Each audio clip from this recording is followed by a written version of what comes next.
Good evening, everyone. I hope you all are having an amazing weekend. Let's start off with a very nice topic that a lot of people have been asking about. Like how are you looking at gaps? How are you drawing your gaps? How are you tracking your gaps? And why are gaps important? Specifically, when I talk about island tops, island bottoms, people kind of get confused, which I think is better if I like kind of talk about it on a weekly video and draw it right in front of you, and like we can go from there. After that, we'll also talk about our weekly seasonality, then our economic calendar, then comes the earnings calendar, and after that, we'll talk about SPY, QQQ, IWM, and then the core list of companies and a few trade ideas that I already shared with most of you guys in our game plan channel. I will go over that also.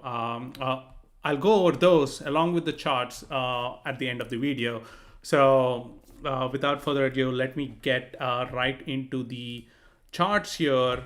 Let me start with QQQ because SPY I usually keep. I'm already there, and like I am already tracking all those gaps. One thing that I'll tell you though, don't try to do this kind of analysis on all the stocks you're trading. Try to keep it as low as possible, as minimal as possible. I just do it on QQQ and SPY. If you want to do it on specific stocks, that's totally fine.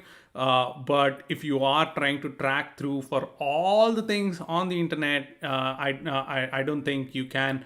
You will be able to follow it because once you kind of know where QQQ and SPY is kind of going, you can assess where things can where you can stand with certain sectors and things like that. So specifically when it's around certain sectors or certain indices, that's essentially where I'm trying to track these gaps. So I track gaps on the 65-minute time frame. I don't really do it on the daily time frame. I don't see the clearer and a much better picture. You can definitely do it on a 15-minute, 4 hour, whatever that is.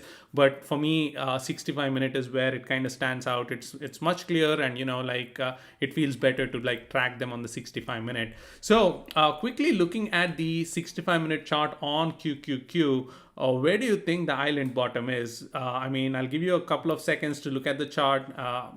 You don't have to be tech savvy or anything like that. Where do you think the island bottom here is, or the island bottom gap was formed?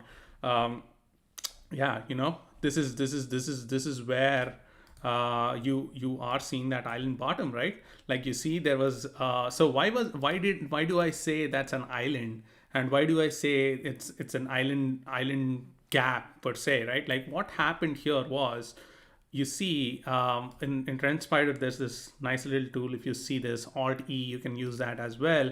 You see, there was a gap down here, right? Like there was a bear gap that was open, right? Like there was a bear gap that opened up.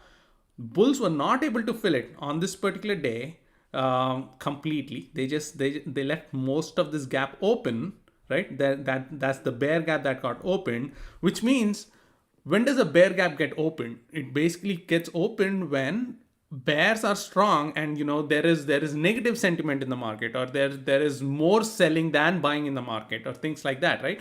There is that sentiment that has crept into the market where people are a little bit scared to buy, right? That's when or people are willing to sell at these particular prices. They think the prices are too high. That's when you see a little bit of a gap down, right?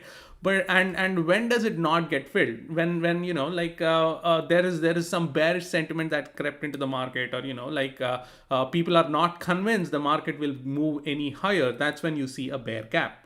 But after that, like, right, this is you keep an eye out for what I'm looking at, right? Like this is the close on this was Tuesday is when we closed, and then Wednesday we opened with a gap down, and we were not able to completely fill the gap, right? Like this gap was left open.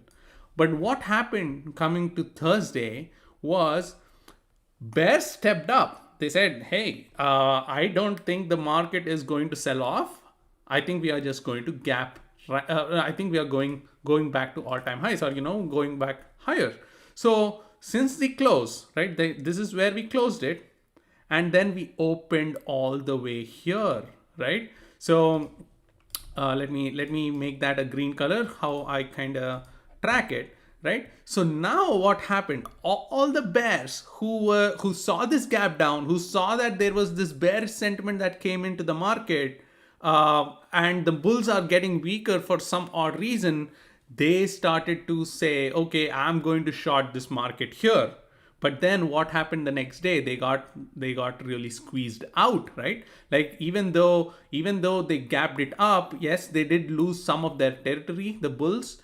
But then you see this overlap here, right? Like you see the bear gap and the bull gap overlap and create a nice little island here, right? This island here is not really connected to anything at all, right? Like none of the bodies are really connected, so this has become an island. This has become a situation where the bears were trapped. They were basically just trying to come out of their hole and trying to short the market down because they finally saw some kind of a bearish sentiment with a bear gap open.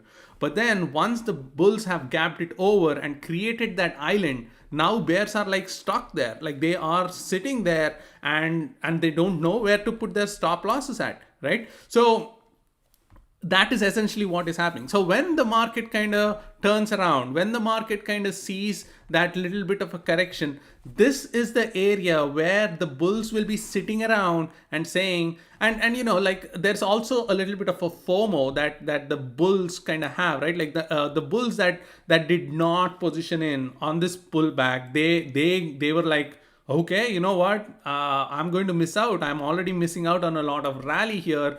Now we did see this, and the bears are trapped, and I want to step into the market. So those are the people who kind of create that little bit of a FOMO also. So this squeeze that you have seen, yes, I mean, there are multiple reasons that I can give you why there was that little squeeze that happened. If you look at Jan OPEX itself, there is quite a huge bullish skew that happened into the Mag 7, and that's what kind of created that squeeze. And there are multiple things that you can talk about, but I'm not going to talk about that here.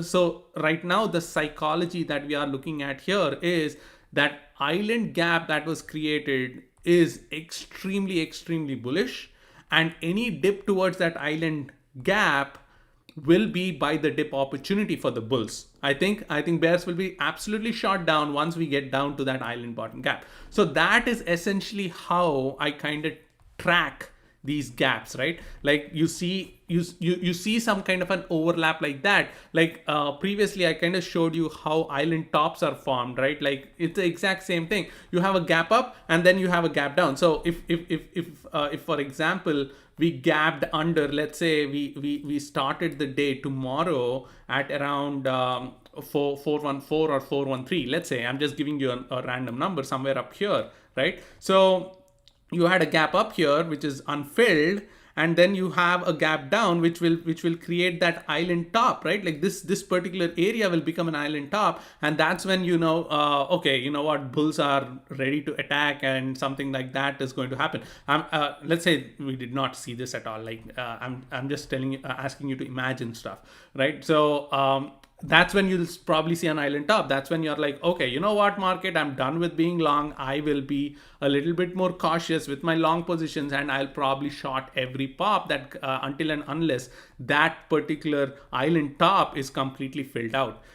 If you also remember with SPY, I said until and unless that island top was filled on the 65-minute chart. I've said this multiple times in November too. Like we were long for that rally, but then until and unless that island top is filled, I'm not going to say we are going to see all-time highs. And once that island top is filled, if you all remember that tweet, I was saying we will probably see all-time highs in the next couple of months, and that's where we are at right now, right? So you those are some very, I mean, you won't see island tops and island bottoms every week. You won't see them every month. You'll probably see them mostly once a quarter or once half a year or something like that. And these are very strong signals. And once they are filled, and they will create a bounce, but then that is when you want to be a little bit more cautious too on that bounce, saying, okay, you know what, I think bulls or bears are trying to are losing that momentum that they have created with these islands.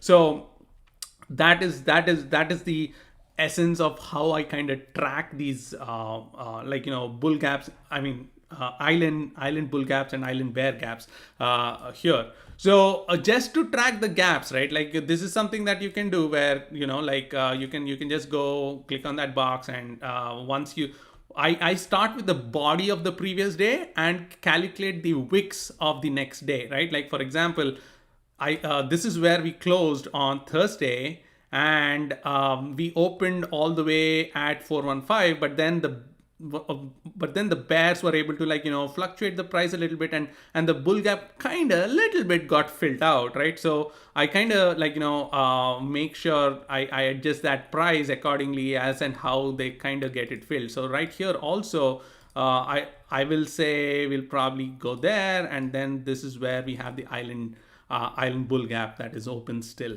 So these are how I kind of track these gaps. I track the island bull gaps and island bear gaps, and once a bull gap gets filled, it will act as a nice support for the bulls when the intraday, right? Like when that keep that in mind, when the the bear gap gets filled, it will act as resistance. When island gap is filled, it will act as a strong support or a strong resistance for multiple days, unless and until you see a gap down or a gap up kind of scenario. That's essentially how and why I kind of track these gaps, to understand intraday reversals, and also understand where the support and resistance is, where intraday, because we are day trading every day, right? Like my time frame of trades is very very short. My investing time frame is very long, right? Like I'm trying to balance out both. When I'm trying to do short term trading, I go to lower time frame, 65-minute,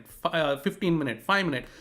Those are the charts that I'm always looking for. But when I'm trying to do swing trading, I'm looking at the 65-minute daily and the weekly. So I'm trying to increase my time frame of the chart that I'm looking at as well. So keep that in mind, and that's how I kind of keep a track of these gaps. And I see this, there's a lot of nonsense out there, like noise about oh, you know what, all the gaps should be filled. I don't believe so. It can be filled, it might not be filled, it might never be filled, you never know. But as long as you can keep track of gaps, more bear gaps that are being opened in the short term, you want to be short term bearish.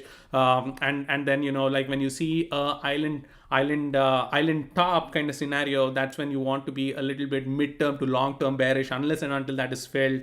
And you see an island bottom, you want to be extremely bullish. And you have to understand that is the time that is you will see a prolonged bullish sentiment in the market as long as that island bottom is unfilled, and island bottom is present. So that is essentially what you want to know about gaps, and don't say, there's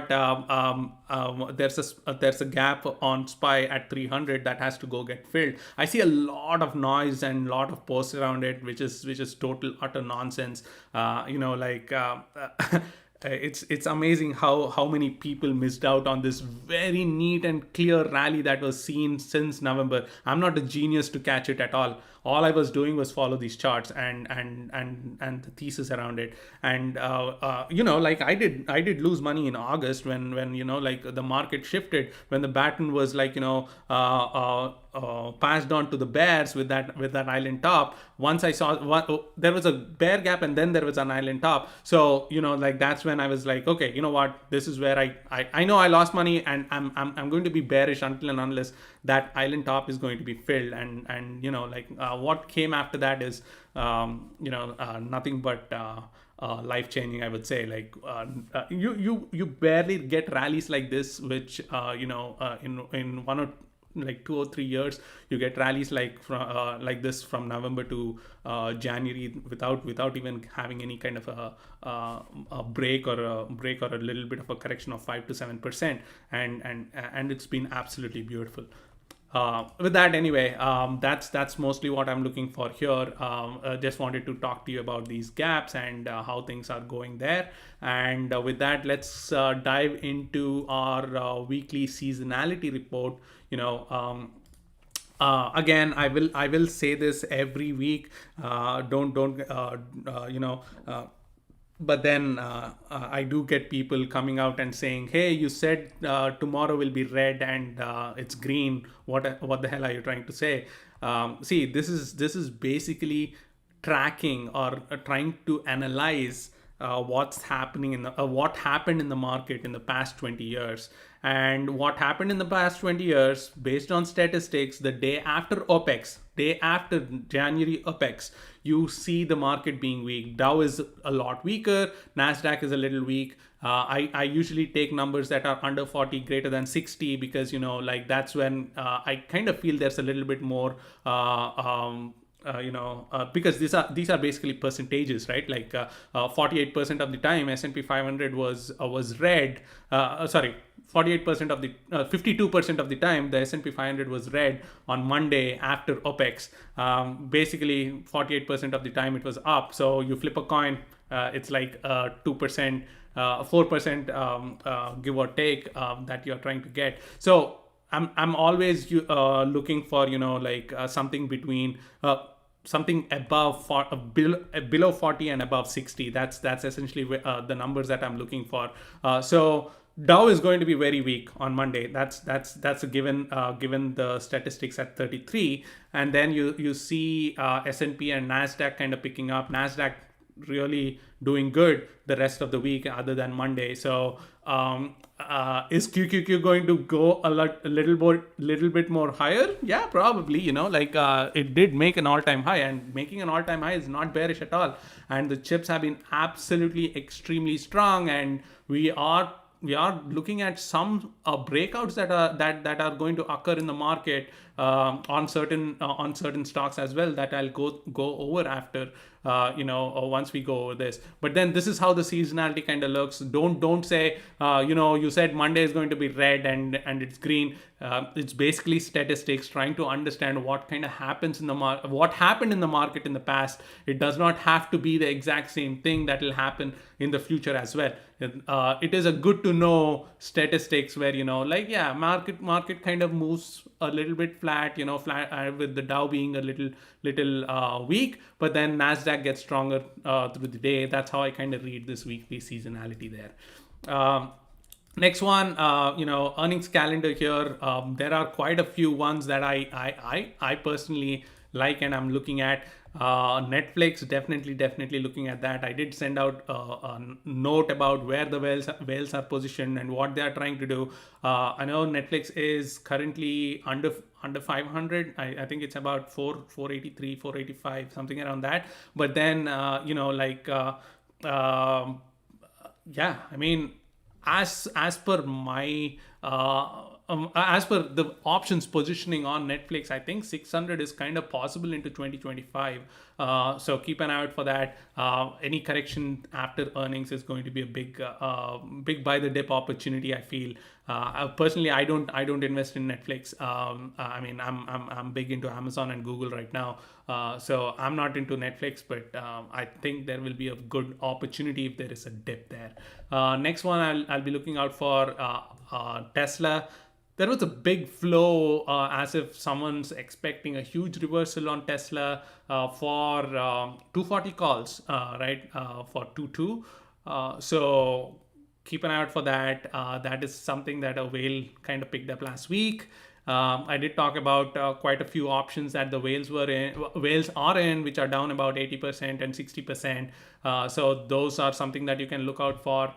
You go over the game plan channel, just scroll up, you'll see a very detailed report about where the whales are positioned and how they are positioned. 165 to 170, that is the level that I will be buying Tesla long term. If it doesn't get there, I'm totally fine. I'll just sell covered calls for September. Cash secured puts for Tesla for September and just sit on it. I'm totally fine eating the premiums and being happy with it. But if it goes there, I will be adding about pretty decent number of shares, like the way I kind of buy shares, right? Like it's a big portfolio on shares that I own. So I'll probably buy pretty big. IBM is something that I have played in the past and has made real good money. I'll probably look for a calendar spread closer to Wednesday is when I'll probably give you a trade idea, earnings trade idea. I already gave it for Tesla, for Netflix, IBM, ServiceNow. I will send out some notes as well midweek as and how I kind of see the options flowing through. ServiceNow definitely on watch. All the cloud sector is on watch on ServiceNow. Snow is one of my favorites. It has been coiling for quite some time. Like I've been on Snow. I have shares on Snow. I sold covered calls. I think I'm going to feel sorry about selling those covered calls, and we'll see what happens there. Lam Research is another one. If you want to play Lam Research, you have MU Micron, which is going which usually is a proxy play for Lam Research because they both are partners on a very low level. So if they guide up, MU is going to go to 100 as well. So this is something that I told you about MU at 72 or something, that the price target is 100 for 2025. So it might get there, is what I feel. Next one is Intel. I think Intel is going to blow it out of the park again with about, I think 47 to 50. That's the price range that I can see on Intel. But Intel, I am going to be long for the next 3 to 4 years because they announced their capex spending of about 5 billion 2021 is when they announced it. Now we are into 2024, so they will start to see some returns on that, and I do think Intel is at a point where it can definitely try to move towards 70ish in the next 5 to 7 years. We'll see, because there's quite a good demand pent up on AI chips. So Intel can take a little bit of a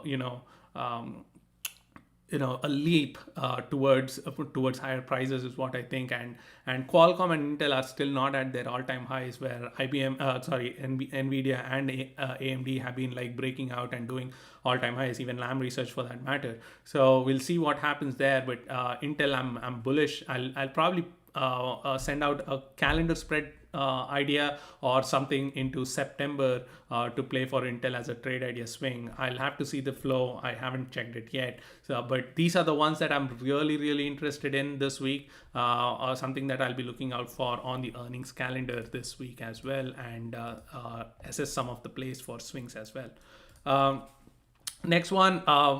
I'll talk about the first two most important things that are very important right now on the macro calendar front. One is the GDP. First thing about GDP, you don't want to have a very high or a surprise GDP. This is what I've been talking about for 2020, the theme for 2024.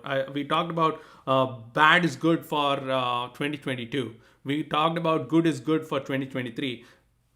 Again, from October-ish on, like when Powell said we are not going to hike rates anymore, we are thinking about cuts next year, kind of a pivot.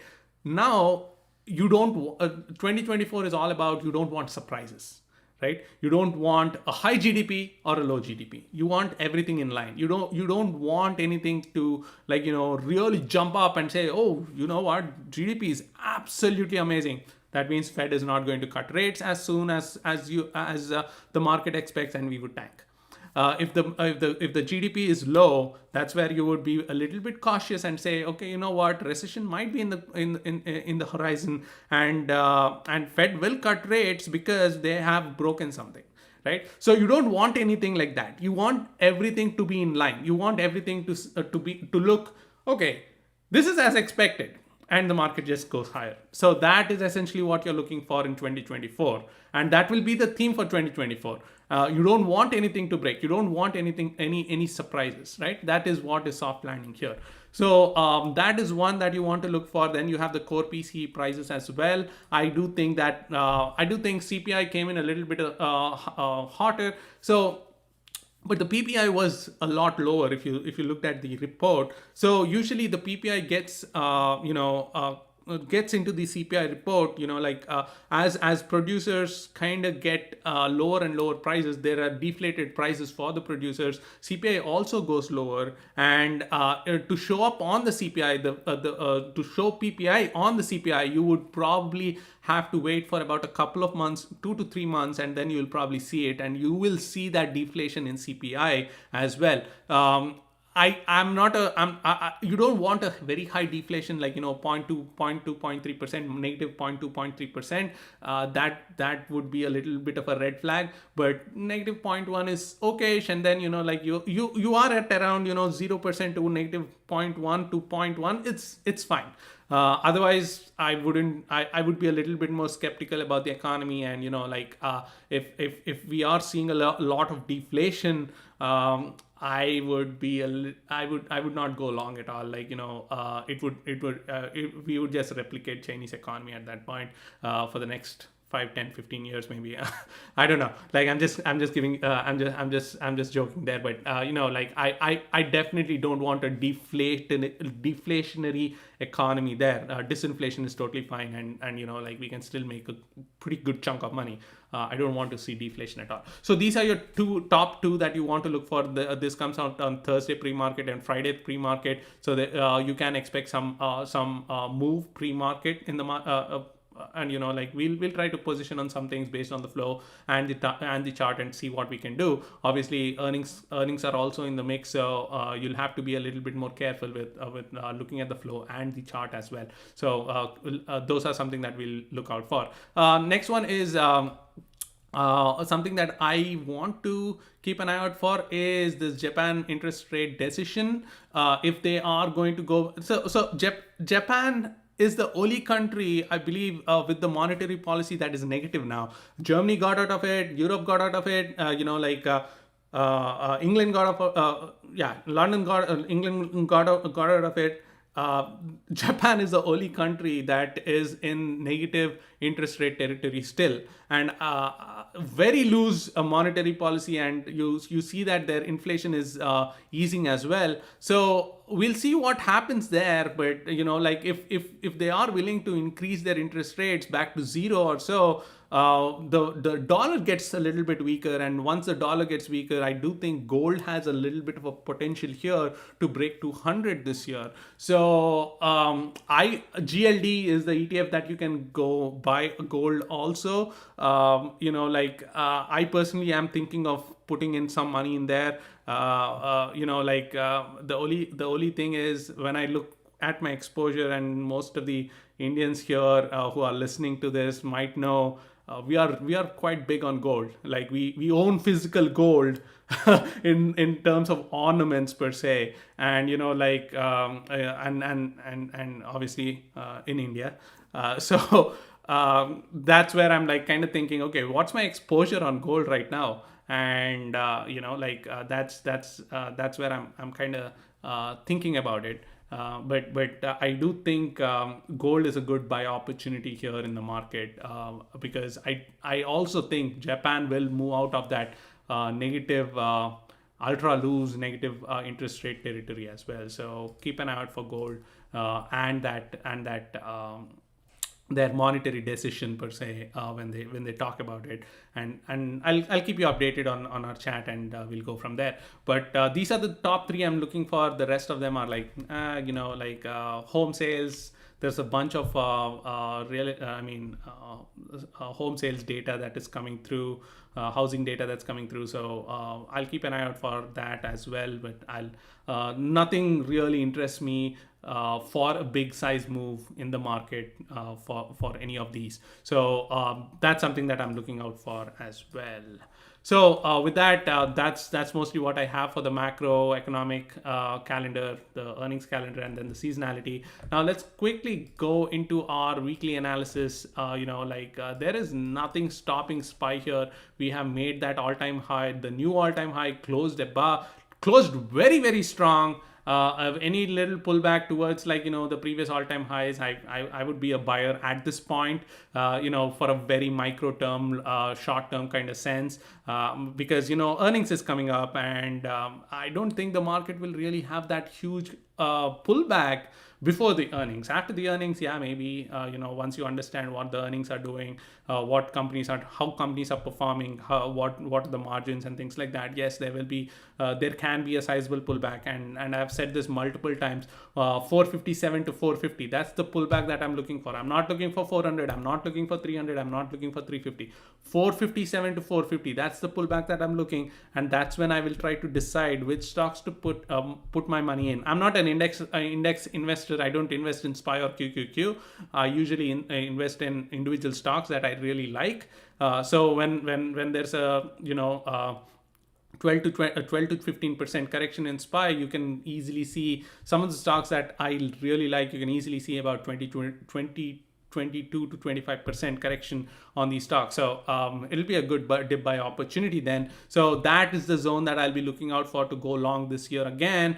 Until then, I'm not going to touch my long-term account. Good area to sell covered calls. That's something that I'll do for Amazon now. I already sold cash secured puts on Amazon. If you go back, look at the alerts channel, you'll see we sold that Amazon puts for 140 when it was trading at 144 about a couple of weeks back. And we are up pretty good. We also sold cash secured puts for Google, and also cash covered calls for on the same into earnings. I do think Google will have a good earnings cycle with a nice upside move, but I'll go the chart in a bit. But like this is the area that I'll be targeting to add some longs. I don't know if we'll get there or not, but that's the area that I'll be looking for, averaging up. I don't think I'll get 95 on Amazon this year. I don't think I'll get 120 or lower on Google this year. I mean, those are my entry points, right? So but I'm willing to average up on most of these stock, and I think we'll do great. I don't usually go after the daily time frame on SPY, but then I wanted to talk about this one single candle that I talked about on. You can go back, like I'm asking you to go back and look at these notes, because these patterns kind of repeat very often. And when this happens the next time, you will remember that we did something like this. Why was I very long, or why was I very, optimistic about all-time highs going into OPEX, especially when there was this drawdown early in the week? You remember what I said? Hammer candle right off the trend line. And that is essentially what I looked for, even though we had a bear gap that was open going into Thursday. And after that, we just hit all-time highs, right? So so when you see a hammer candle off a trend line support, like how we saw on Wednesday, it becomes a very potent hammer candle, in the sense, usually what I say is, when you see a hammer candle, just a hammer candle, coming off a downtrend. So hammer candles and rising star, like shooting star candles, these are reversal pattern candles, right? So when you're coming off a downtrend and you see a hammer candle, that means you will start to see a reversal in price. So what I try to see is, am I getting the price? Am I able to hold the price above the body of the hammer candle, is something that I kind of look for. But then when I see a hammer candle off a trend line like this, that I've seen in SPY on Wednesday, I usually say it's a highly potent hammer candle, and I don't really wait for it. That's when I swing positions, right? Like that's why we went after AMD, if you all remember, 350%, 400%, something like that, right? So that is how I kind of try to position myself.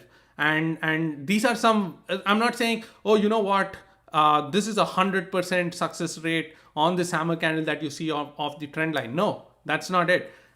It is highly potent because the success rate on it is significantly higher. It's about 75 to 80% maybe. I can give you the exact stats after the call, looking at my notes, because I keep track of all of this on an Excel sheet and say, okay, you know what, the probability of this particular thing that I've played previously is this, and things like that. But that is what I'm always looking out for. Like, so look at those notes that I share every day, like, on the weekly recap, and see what I talked about this hammer candle. So that's something that I wanted to talk about on the daily chart. That's a very high potent hammer candle there. So here, Yeah, I think I did not draw the gap here. Okay, there you go. That's the gap. Anyway, so we are at all-time highs. I don't have levels here. Uh, okay, I might have to draw some levels. I'll give you the 65-minute chart. I just realized I didn't give you the 65-minute chart here. So I'll have to draw some levels, and easiest way to do it is use fib extensions. That will give you a much better and a clear view as to what's happening in the market. I usually draw multiple trend lines. I try to figure out time frames and do some averaging around it and try to. It's hard to do that on a weekly call, but it's okay. I'll figure it out. I'll send you the 65-minute chart, but then just know that this is how many gaps that are open for the bulls. Like, just look at that, right? There are two island bottom gaps that are open for SPY. Ever since we saw this, we have just rallied, right? So this was from 2020 to September. This was this year. I've been tracking all these gaps, and all these gaps act as supports. The longer the gaps are open, the stronger the support or resistance will be as well. So yeah, I don't see anything under 400 in this chart at all. The level that I'll be looking out for this week, I think do I have anything on the daily? Yeah. Oh yeah. Okay. I did have something on the daily.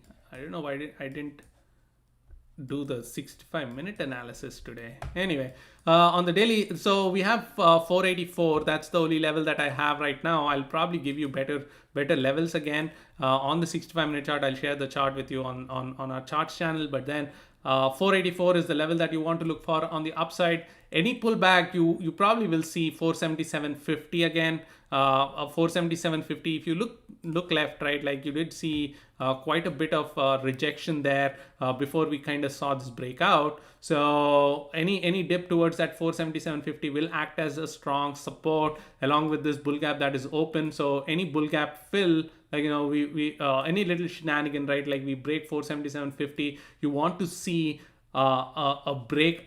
So we might probably hit this bull gap here and rally back up, create a so just to give you an idea, also this can be a high, this can be a low, this can be a higher high. We can probably see a higher low here before we see a higher high again, or how most people on Twitter will tweet is when we see this and that, and then you see a higher low and the price around 480, they'll say, oh, you know what, I'm seeing a head and shoulders, which is an imagination that they'll come up with. See, I will definitely show you that tweets again in a couple of weeks also. It is absolutely ridiculous to think that way. If you do see a rejection of 480 after a higher low, you are seeing that little bit of head and shoulders pattern. 474 loss is where you would be extremely cautious in the market, because 474 to 482, that would be the neckline to the head measured move, right?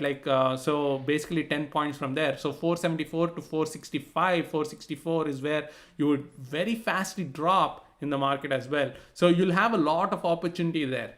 Don't just imagine things and say, oh, you know what, head and shoulders 480, I've told you so. That's not how patterns work. You want to see the neckline break first, and that's when you want to be short in the market. You don't want to say, so how do I play it? I would be a day-to-day trader from 480 to 474, see how market is going, capitalize on that price action, and once 474 breaks is when I'll probably say, okay, you know what, I'm going put swings, right? So that is what most traders kind of lack, that discipline to say, okay, I'm willing to wait for this particular level to break to understand where things are going. So and everything aside, jokes apart, I don't see anything bearish in the market at the moment. 484 is the level to upside, 480, 477.50 are the levels to the downside. I'll give you a couple more levels to the upside as well once we break above 484.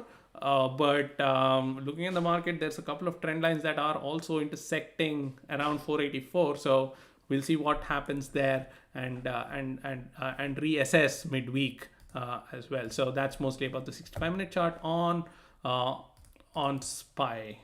Next one here on QQQ, as expected, island bottom. We just talked about it. Hammer candle, island bottom, and then boom, boom. Right, like we did see new all-time highs. 420 has broken. 420 will act as support early in the week, and you are seeing increasing volume as well as we are marching higher. So 427 is the next target here. 421, 420, 420, 415, both will be acting as supports.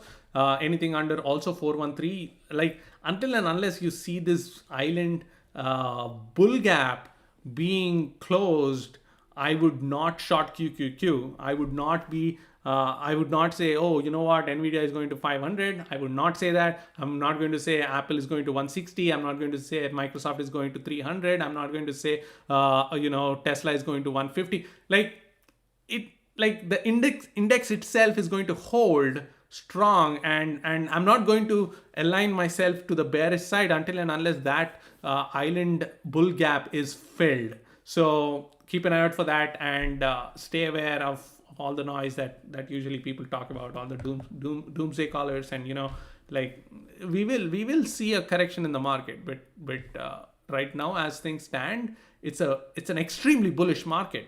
It's looking really good.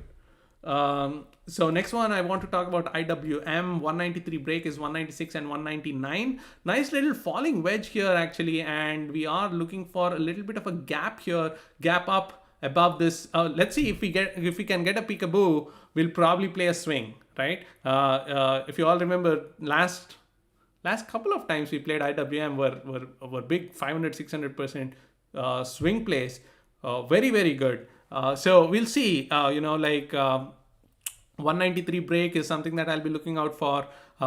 We can see 196, 199 above, and it can move pretty fast once we see that. We'll see what happens there. I'm pretty positive banks can take over this week.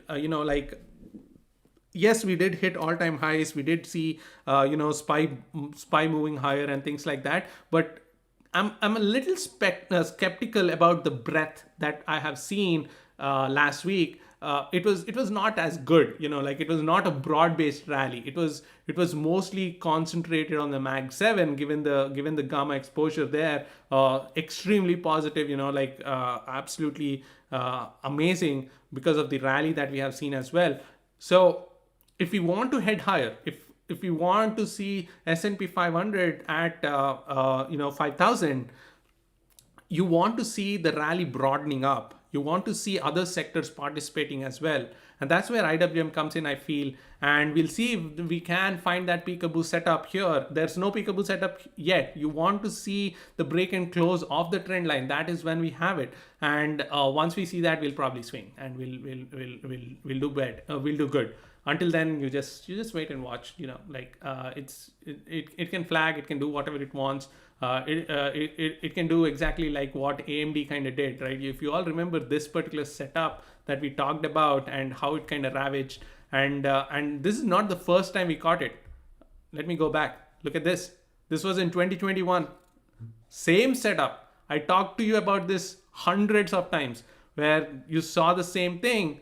You are seeing the same thing. Things repeat themselves, right? This is the personality of the stock itself.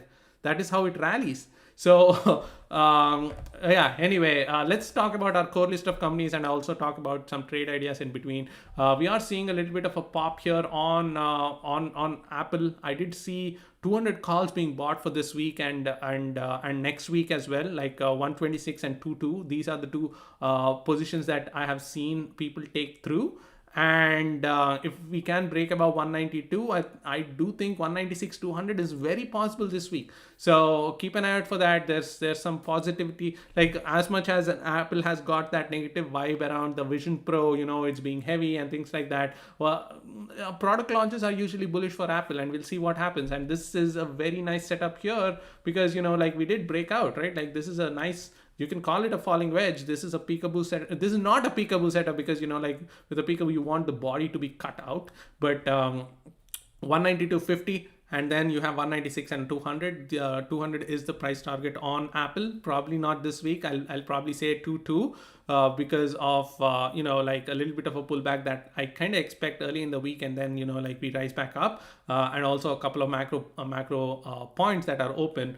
But 200 is the price target on Apple, and we'll see what happens there. 200 next week looks pretty good, or you can probably play some calls on Apple later in the week. I'll give you updates on the flow, and we'll probably go from there. Flow on Apple is absolutely wonderful. Like when you see the flow, like big whales come in, it's good to position with them on multiple time frames. It's actually very nice.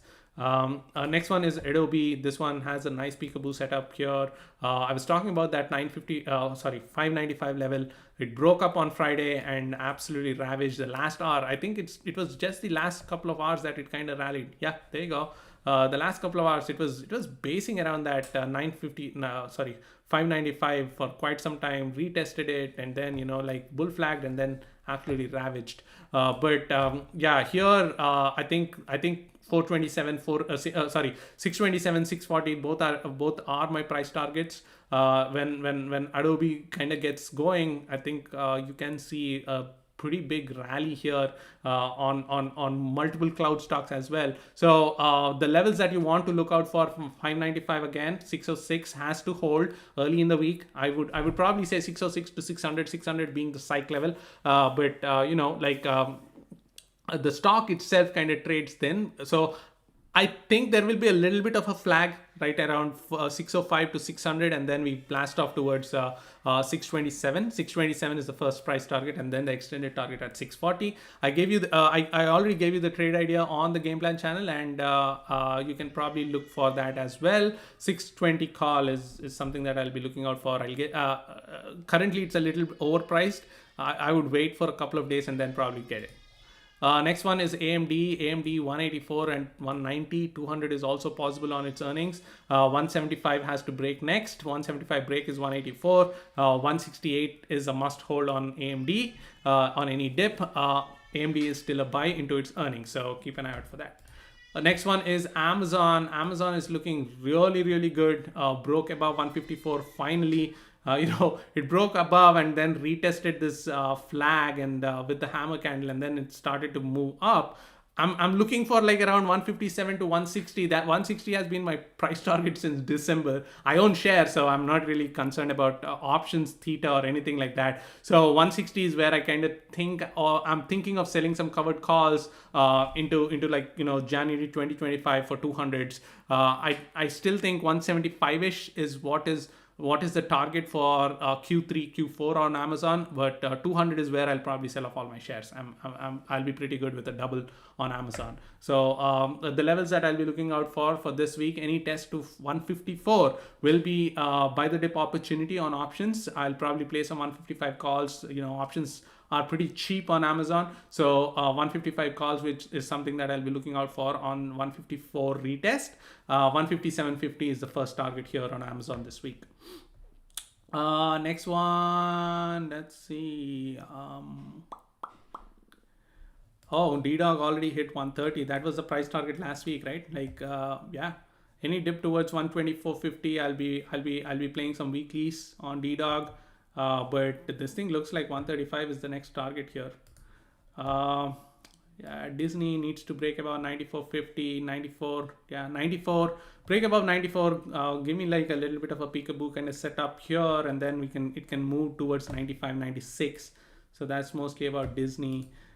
This one can move towards 150 before its earnings. So keep an eye out for Google. Google, you can see this trend. This is useless now. let me see if there is a rising wedge. Yeah, there is a little bit of a rising wedge here on Google. So we'll probably see some, like, again, don't say this is bearish, because I did see this on Meta as well, and Meta broke out. I'll show that to you on Meta. But yeah, 147, 151, these are your targets here on Google. Yeah, Google this year, I think 160 to 170, 160 to 170. That's the price range that I'm looking for into Q2.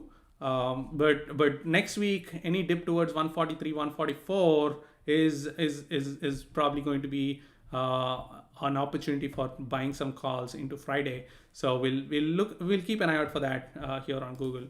Next one is Goldman Sachs. This is something that I'm really liking. Options are very cheap for some reason, like the 400 calls. When this one gets going, like, you saw this kind of a compression here as well. Once this thing starts going, it kind of runs about 20-30 points very easily. 400 calls are about 25 cents. And if it really breaks out, if we do see a peekaboo kind of set up here, and Goldman Sachs kind of moves with IWM hand in hand. Not that it is part of the index. It's just that the banks kind of run with IWM. And if we do see that 20 points from here, very easily $0.25 to $2 on Goldman Sachs, right? So keep an eye out for that on this stock as well this week. 400 call is something that I will be having on my watch list. Let's see, Meta, I wanted to show you that rising wedge. You see that breakout? I don't have levels above. 400 is what I think will happen, but we'll see there. Microsoft 405 is the target here. Very, very strong stock. 397 was our target last week. We did talk about how OPEX is not going to let it go past 400, but this week I think we have targets at 405 and 412. Very, very strong stock here. Micron 88 break, 88 break is 90. So keep an eye out for that as a proxy for LRCX as well. Netflix, this is not a valid trend line. I was just looking for something. But anyway, Netflix, if we do break down this wedge here, there is a chance for looking at 450 to 440. But then long term, I'm still bullish on Netflix. I think 600 is a possibility into 2025. Nvidia 600 break is 625. I don't have levels above. I have to draw some fib extensions, but yeah, 600 is the level that I'll be looking out for on Nvidia. Next one is SMCI. We don't have any positions left. We got out of everything. 475 is the next target on SMCI. A little bit of a pullback towards 400 is always a good opportunity there on SMCI. Lastly, Tesla 240 call is something that I'll be looking out for 2.2 to play the earnings. There's a lot of put selling on 160 puts on Tesla. So that's where I will probably be selling those puts as well into September. Yeah, that's all I have for today. I did share quite a few trade ideas also on our game plan channel. So keep an eye out for that. I hope this session was informative and you did learn something new.